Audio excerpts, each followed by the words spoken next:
এই মুহূর্তে যে সমাবেশটা হয়েছে আপনি যেটা জানেন যে মাননীয় সরকারের যিনি অর্থ সচিব আছেন এবং বিগত যিনি জনপ্রশাসন সচিব ছিলেন, প্রথমে বলা হয়েছিল যে পে হুম, স্কেলের জন্য পে স্কেলের ব্যাপারটা প্রথমে বলা হয়নি, তখন বলা হয়েছিল যে সরকার একটা মহার্ঘ ভাতা দিবে। মহার্ঘ ভাতাটা সরকার না দিয়ে সেখান থেকে উনি এই সিদ্ধান্ত থেকে সরে গিয়েছে এবং তারপরে ওনারা বিশেষ ভাতা যেটা ছিল, পূর্বে যেটা ছিল সর্বনিম্ন ১,০০০ টাকা, সেটার সাথে আর সামান্য হুম। কিছু অংশ যুক্ত করে ওনারা বিশেষ ভাতা দিয়েছেন। তারপরে হয়তোবা সরকার সিদ্ধান্ত নিয়েছে যে আমরা একটা পে স্কেল দিব বা পে স্কেল বাস্তবায়ন করব। বর্তমান যে মার্কেট পলিসি, যে বাজার ব্যবস্থা আছে, যে মূল্যস্ফীতি আছে সেটার উপর বিবেচনা করে এবং বিগত যে পে স্কেল গুলো হয়েছে সেই যে সময়টা, সেই টাইম ফ্রেমটার বিষয়ে ওনারা চিন্তা ভাবনা করে হয়তোবা এই ধরনের একটা সিদ্ধান্ত নিয়েছেন। এবং আপনি জানেন যে জুলাইতে এটা একটা পে স্কেলের জন্য কমিশন করা হয়েছে। সেই কমিশন কাজ শুরু করেছে এবং এটা সেপ্টেম্বর মাস থেকে ওনারা কাজ শুরু করেছেন। তো আমরা বারবারই বলে আসছি যে এটা কোনো একটা রকেট সায়েন্স না।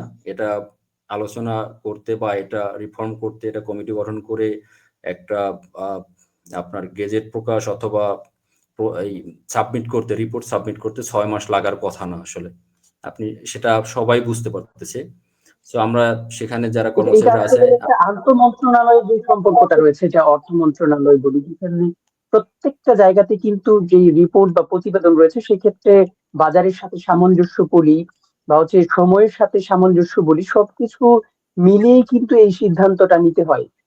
সেই সেই জি। ক্ষেত্রে আসলে এই গভর্নমেন্টের জন্য আসলে অনেকটাই ঝুঁকিপূর্ণ বলি, বা হচ্ছে নতুন সরকার যিনি আসবেন তাদের জন্য একটা ঝুঁকিপূর্ণ পরিবেশ তৈরি হতে পারে। সেই আশঙ্কার কারণে কি তারা আসলে এটা কি দীর্ঘমেয়াদী করতে চাচ্ছেন কিনা?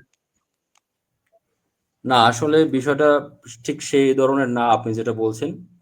বিগত সময় যতগুলো পে স্কেল হয়েছে তার মধ্যে এই পে স্কেলটা সবথেকে গুরুত্বপূর্ণ এবং সবথেকে ভিন্ন আমি বলবো।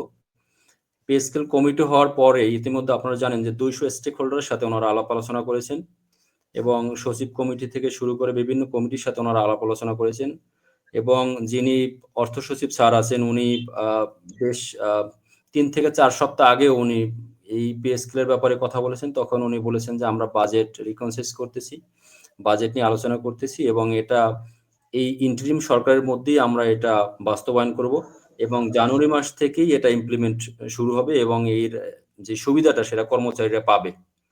বাজেট বারবারই বলেছেন যে এরা বাজেট রিফর্ম হচ্ছে, আমরা পরবর্তী সরকারের জন্য এটা ফেলে রাখবো না, এই সরকারের এই সময়ের মধ্যেই আমরা এটা পাশ করব এবং এটা জানুয়ারি থেকেই এই যারা চাকরিজীবী আছে তারা এটা এর সুবিধা পাবে। আপনি হয়তোবা এটা দেখেছেন তার লাইভে। সেই প্রেক্ষাপটে উনি ২ সপ্তাহ আগে আর একটা আরেকটা কথা বলেছেন। দুই বিষয়ে জি, বলুন।